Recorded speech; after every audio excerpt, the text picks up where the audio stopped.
Que la grâce de Dieu vous couvre tous et toutes. Peuple de Côte d'Ivoire, je vous présente encore mes condoléances à vous tous. Et je présente aussi mes condoléances à toute l'Afrique entière. Concernant le décès de notre grand artiste, le champion des champions, de toutes catégories confondues, du coupé décalé, nommé ici Didier Arafat. Et j'aimerais aussi, encore dans un premier temps, présenter mes témoins, mes condoléances les plus attestées et les plus sincères, qui me viennent profondément du fond du cœur, à la famille endeuillée et précisément à sa mère, à ses enfants et à sa femme. Que Dieu le console, que Dieu essuie les larmes. Voilà. Et j'aimerais profiter de l'occasion d'ouvrir une petite parenthèse, d'accord, pour parler aux autorités de la Côte d'Ivoire compétentes. Alors, autorités de la Côte d'Ivoire, voici un fils du pays aussi qui vous parle. J'aimerais tout simplement vous adresser ce message de grâce. Accorder un minimum de sécurité pour le domicile de l'artiste Didier Arafat, car la Côte d'Ivoire l'a rendu hommage, même à la RTI, qui est la télévision ivoirienne de ce pays-là.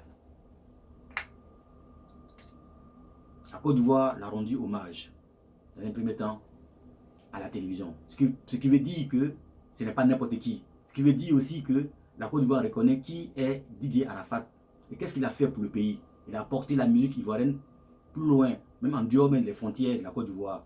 On pourrait même dire même un peu plus loin, même dans le monde entier. D'accord? C'est pour cela que vous l'avez rendu hommage. Alors de grâce, ne vous arrêtez pas en chemin. Continuez l'hommage en le couvrant aussi de la sécurité.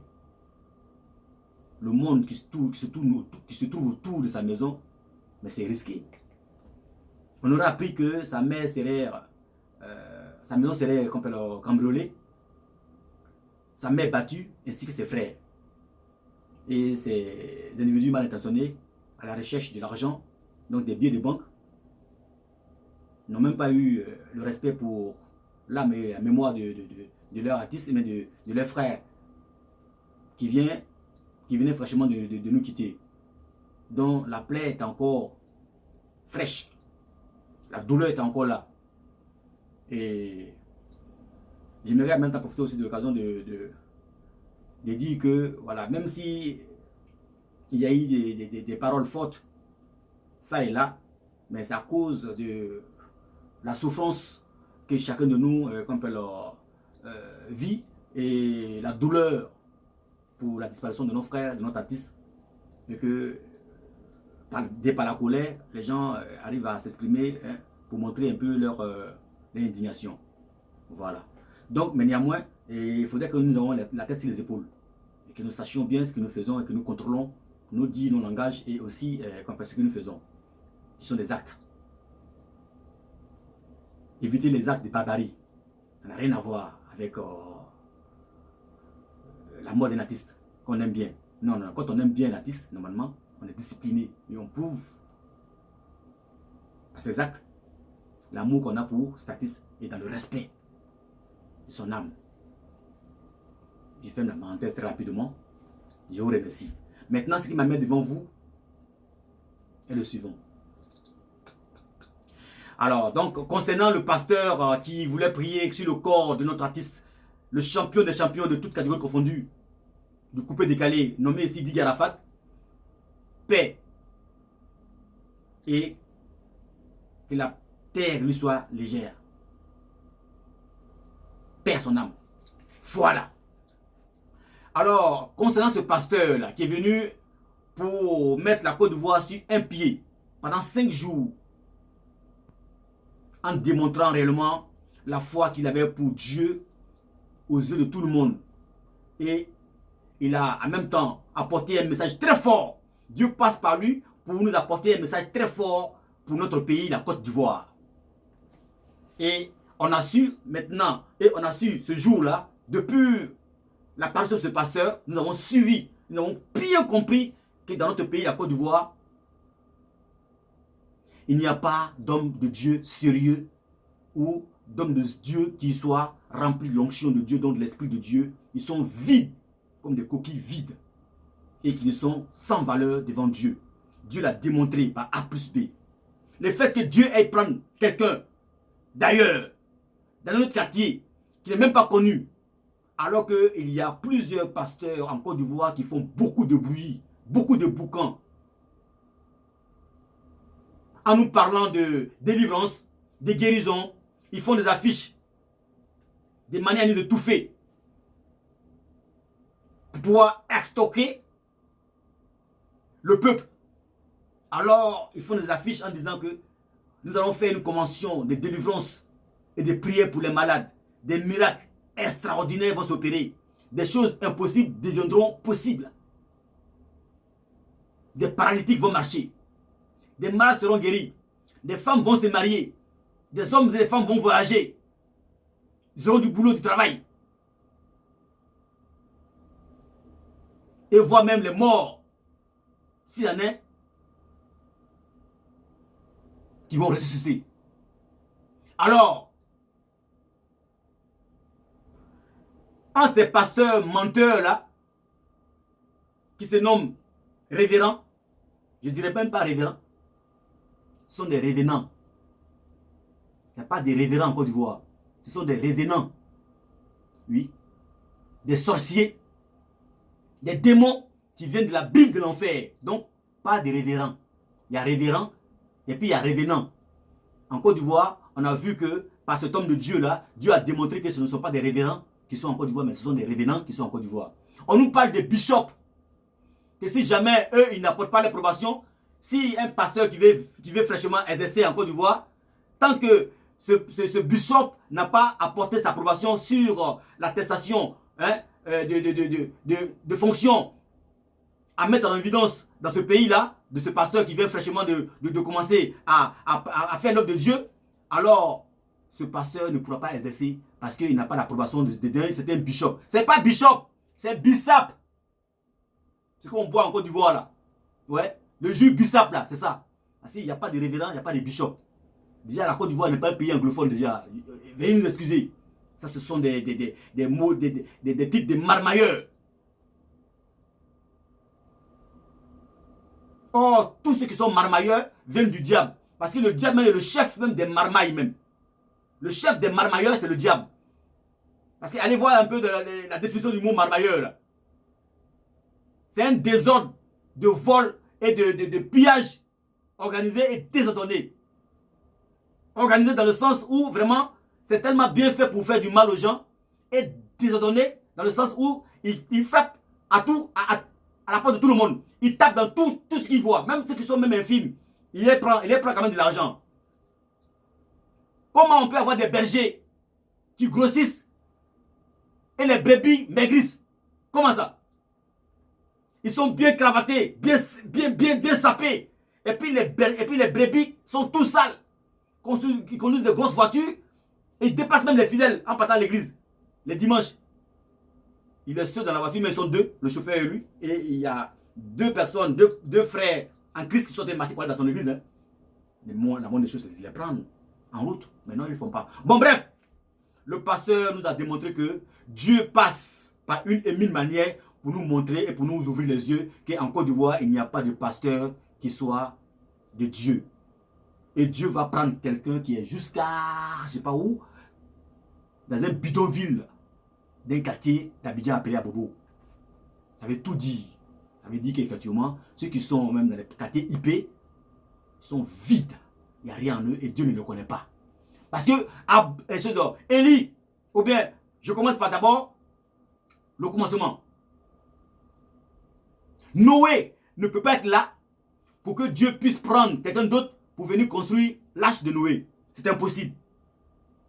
Abraham ne peut pas être là pour que Dieu puisse aller chercher quelqu'un d'autre pour être le père de la foi. C'est impossible. Moïse ne peut pas être là pour que Dieu aille chercher quelqu'un d'autre dans un quartier précaire, dans un coin précaire du pays, pour venir diviser la mer Rouge. C'est impossible. Jean-Baptiste ne peut pas être là, et puis Dieu va susciter quelqu'un d'autre pour aller faire baptiser les gens pour la repentance de cœur, de leur péché. C'est impossible. Alors, si Dieu est allé chercher quelqu'un d'autre dans un bidonville de Côte d'Ivoire, à Bobo, c'est pour dire que, tout simplement, Dieu a montré aux yeux de tout le monde en Côte d'Ivoire qui est son serviteur. Et ceux qui sont les serviteurs de Dieu, ce ne sont pas les pasteurs hyper et connus qui font du boucan, qui font du bruit et qui disent qu'ils vont faire des miracles alors que ces miracles sont du diable. Que eux-mêmes, ils occasionnent et ils ramènent encore à la Bible là où c'est venu. Voilà. Donc, le monsieur dont je vous parle là, le pasteur là, il y a beaucoup de personnes qui sont venues sur les réseaux sociaux avec les soi-disant Bibles pour pouvoir le discréditer, pour pouvoir le salir. Parce qu'ils ont pris la honte. Pendant 5 jours, l'homme de Dieu, ce pasteur-là, a hypnotisé la Côte d'Ivoire. Un multimaton. Pour démontrer la gloire de Dieu. Alors, ce pasteur-là est baptisé le meilleur pasteur de Côte d'Ivoire, voire même de l'Afrique. Parce qu'on n'a jamais vu, de tous les temps, un homme qui vient, un homme de foi comme lui. On pourrait même dire que c'est Abraham, c'est l'Abraham de l'Afrique. C'est l'Abraham second. Un homme de foi. Parce qu'Abraham était le père de la foi. Amen. Alléluia. Alors ce monsieur-là, ce n'est pas un faux pasteur. Mais je vais vous démontrer, au cas où c'est un faux, par la foi qu'il a, Dieu allait opérer le miracle. Au cas où il est vrai, ah là c'est gâté. Là c'est gâté même. Puisque le diable repousse toujours, le diable refuse toujours et empêche toujours Dieu de travailler, de faire du bien à sa créature que nous sommes. Les pasteurs de Côte d'Ivoire se sont arrangés parce qu'ils ont vu dedans. Quand ils ont appris qu'il y a un pasteur qui doit réveiller par sa prière, par l'onction de Dieu et par la proportion du Seigneur Jésus-Christ, le corps, il devait prier sur le corps de Didier Arafat pour que Didier Arafat puisse se réveiller dans la vie.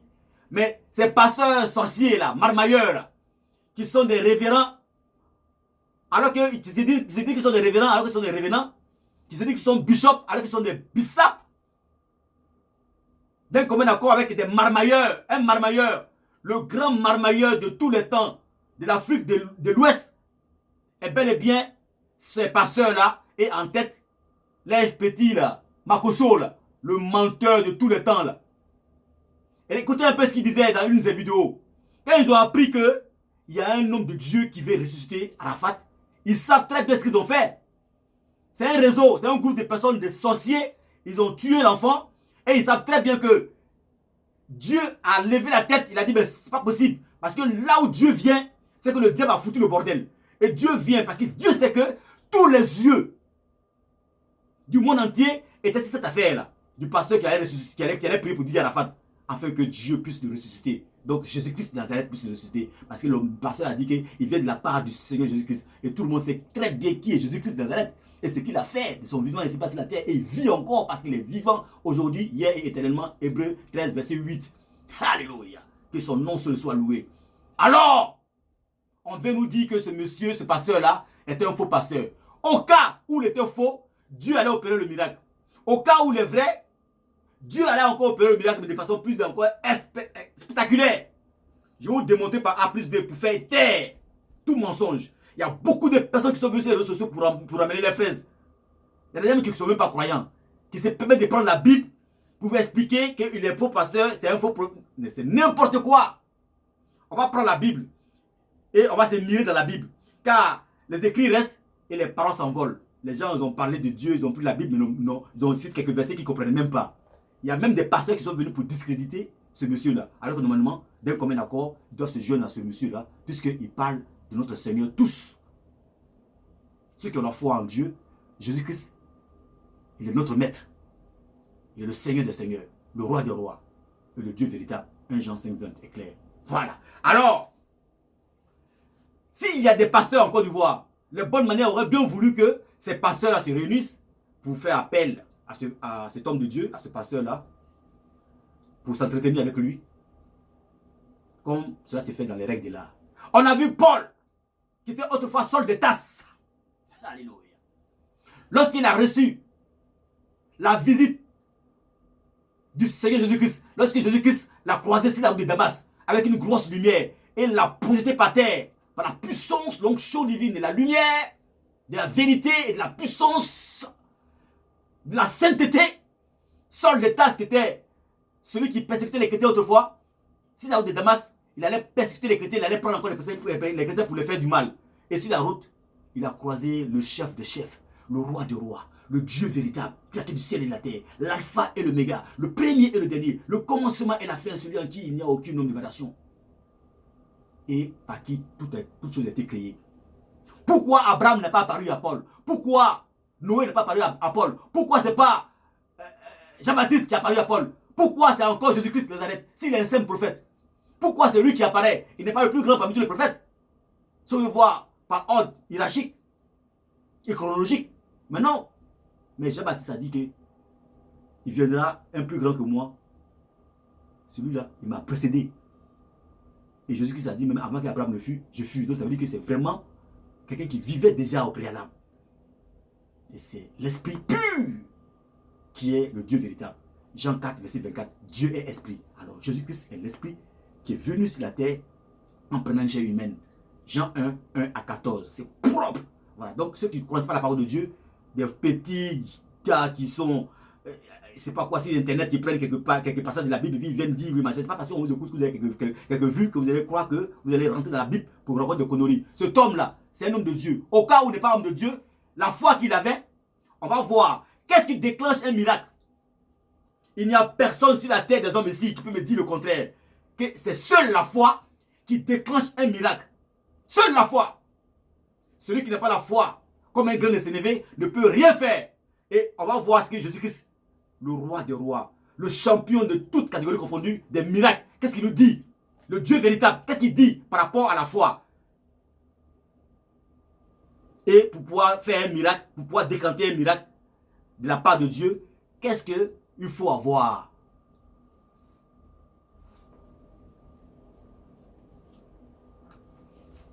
Alors, on va regarder les Écritures.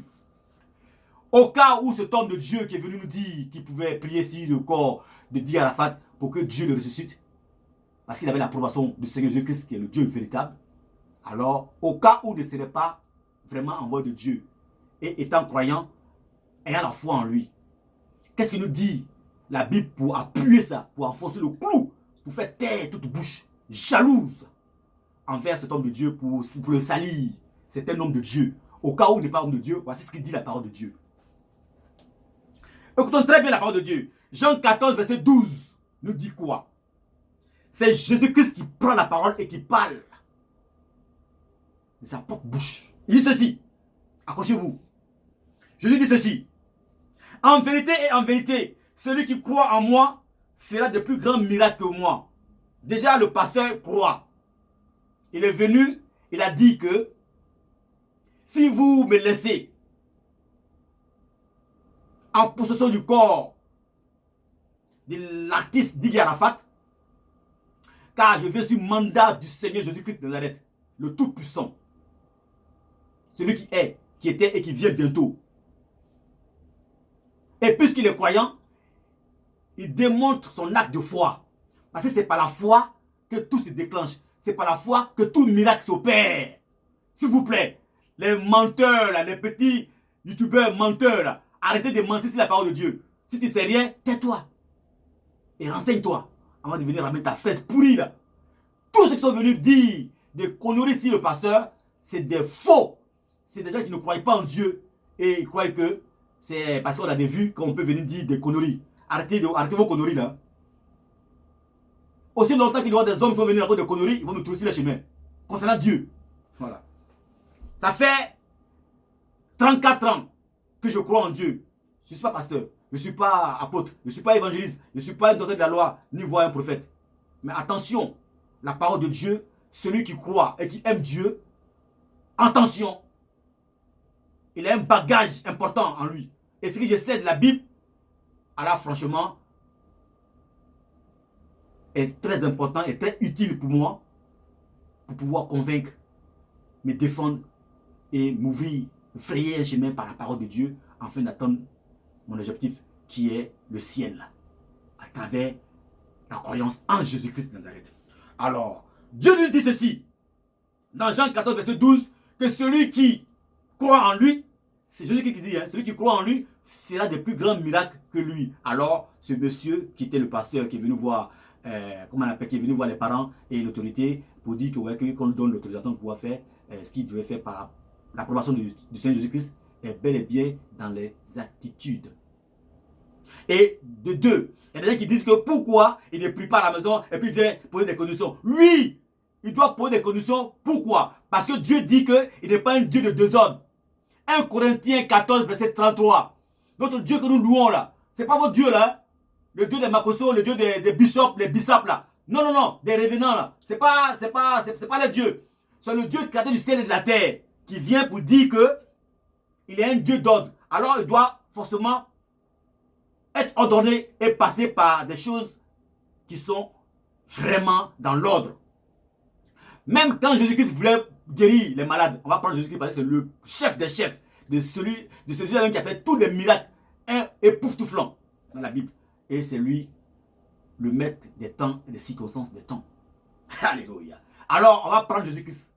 Dites-moi, dans la Bible, quel miracle Jésus-Christ a fait étant chez lui, chez Pierre, ou là où il vivait?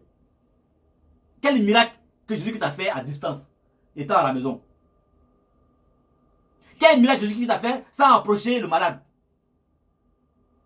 Quel miracle il a fait sans approcher le miracle, plutôt le malade? Tous les miracles que Jésus-Christ a fait, il était présent sur le lieu. Mais soit il était en train d'évangéliser un peu dans les villes en marchant et il trouve les gens qui sont mal au point et il s'approche d'eux et il demande leur avis. Veux-tu être guéri? Ou bien que veux-tu que je fasse de toi, même pour toi, Bartimée, l'aveugle Bartimée qui était au bord du chemin? Jésus-Christ lui a demandé son autorisation et ce qu'il voulait. Alors, si le pasteur est allé voir Ahmed Bakayoko, le ministre de l'Intérieur, il est dans les attitudes, il est dans les droits. Parce qu'il doit faire quelque chose que tout le monde a le regard dessus. Un pays attend un miracle. Alors, pour ne pas avoir de débordement, il n'est pas allé voir le ministre de l'Agriculture, ni de la Pêche. Il est allé voir le ministre de l'Intérieur. Vous savez qui est le ministre de l'Intérieur? C'est le garant de la sécurité du pays. Alors, donc, pour sécuriser tout ce qu'il pourrait avoir comme débordement, il a préféré que le ministre de l'Intérieur soit informé pour qu'il puisse apporter, si oui, pour faire le, l'acte de Dieu, la sécurité, que la sécurité soit garantie. Et en plus que Ahmed Bakayoko, le ministre Ahmed Bakayoko est le ministre de l'Intérieur, donc de la sécurité du pays, il est aussi le père de Didier Arafat, donc l'artiste qui vient fraîchement de perdre son âme. Parce que le père biologique de l'artiste n'est plus sur la terre, perd son âme. Mais son père, dont il nous parle souvent, et dont il ne cesse pas de prononcer son nom dans toutes ses chansons, était bel et bien Ahmed Bakayoko. Donc, là, Ahmed Bakayoko devait son père biologique, entre guillemets, à l'absence de son père biologique, naturel. Alors, il fallait passer par Ahmed Bakayoko, qui est à la fois le père dit à la fois reconnu aux yeux de tous, et en même temps le ministre de l'Intérieur. Donc c'est normal qu'il passe par Ahmed Bakayoko pour vous demander son approbation, son autorisation, pour qu'il puisse sécuriser non seulement la morgue aux alentours, et aussi apporter la sécurité garantie dans tout le pays. Voilà. Donc il est dans ses droits. C'est normal. Donc c'est pour vous dire que c'est pas un faux. D'accord? Parce que quelqu'un qui a eu le couille, le courage, c'est un garçon. Donc dans les thèmes spirituels, on dit c'est un homme de foi. Il a la foi. Au cas où il ne serait pas de Dieu, forcément Dieu allait opérer le miracle. Parce que Jésus-Christ a dit dans Jean 14, verset 12, que celui qui croit en lui fera de plus grands miracles que lui. Et encore, il a enfoncé le clou. Qu'est-ce qu'il dit Jésus-Christ de Nazareth? Il dit dans Matthieu 17, verset 20. Prenez note, hein, et puis vérifiez. Dans Matthieu 17, verset 20, Jésus-Christ dit ceci. Si vous avez de la foi comme un grain de sénévé, écoutez bien, hein, vous diriez à cette montagne, transporte-toi de là, d'ici là, et elle se transporterait. Elle vous obéira, en fait. Donc, celui qui a la foi comme un simple grain de sénévé pourra faire ce miracle, ou même n'importe quel miracle qu'il aurait demandé à Dieu. Donc, s'il n'est même pas de Dieu, si Dieu ne l'avait pas envoyé, à cause de sa foi qu'il avait, selon les Écritures, hein, Dieu était obligé de te confronter à sa parole. Et pourquoi? Quand Dieu est confronté à sa parole, il est obligé d'agir. Parce que Nombre 23, verset 19 dit que Dieu n'est pas un homme pour mentir, ni le fils d'un homme pour se repentir. Ce qu'il dit, il le fait, et ce qu'il déclare, il l'exécute avec perfection. Parce que sa parole ne peut pas sortir de sa bouche sans porter son fruit avant de revenir à lui. On va le lire. Ésaïe 55, verset 11 nous dit quoi? Ainsi en est-il de ma parole qui sort de ma bouche. Elle ne retournera point vers moi sans effet, sans avoir exécuté ma volonté et accompli mes desseins. Au cas où Dieu ne l'aurait pas envoyé, à cause de la foi que le pasteur a eue, Dieu allait opérer le miracle forcément, selon les Écritures. Parce que Jésus-Christ dit que celui qui a de la foi comme un grain de sénévé pourra dire à une montagne, déplace-toi d'un point A à un point B. Et cette montagne vous obéira. Et celui qui croit en lui fera de plus grands miracles que lui. Mais maintenant, en quoi est-ce qu'il est faux? Voilà la bouche de toutes ces personnes qui sont venues pour mentir sur le pasteur, pour dire que, ouais, que non, c'est faux. S'il était vrai, non. Il est vrai. Même s'il est faux, à cause de sa foi, Dieu allait opérer le miracle. Quand on ne connaît rien, on se tait. On a vu des gens, des internautes qui sont venus faire, je ne sais pas quoi, des vidéos pour discréditer le monsieur parce qu'ils ont été payés peut-être par des pasteurs marmailleurs pour essayer de galvaniser un peu la foule, pour étayer les hontes. Mais ça ne passera pas. Honte à vous, pasteur de Côte d'Ivoire. Ce monsieur vous a honni par la puissance de Dieu. Jésus-Christ de Nazareth envoie l'homme en Côte d'Ivoire pour démentir qu'en Côte d'Ivoire, il y a de faux pasteurs et eux tous sont vides, que Dieu ne les connaît pas. Il était obligé d'aller voir dans un bidonville de la Côte d'Ivoire, dans un quartier précaire, appelé à Bobo, pour venir lancer un défi à une nation. C'est pas bien de ceux qui se disent hommes de Dieu, hein, qui sont dans la nation. Alors que Saul de Tarse, qui était Paul autrefois, quand il a croisé, je reviens à Paul, quand il a croisé Jésus-Christ sur la route de Damas, et qu'il a été frappé par Jésus-Christ, et Jésus-Christ lui a dit que, ouais, que je suis Jésus-Christ de Nazareth que tu persécutes. Après, quand Paul est retourné,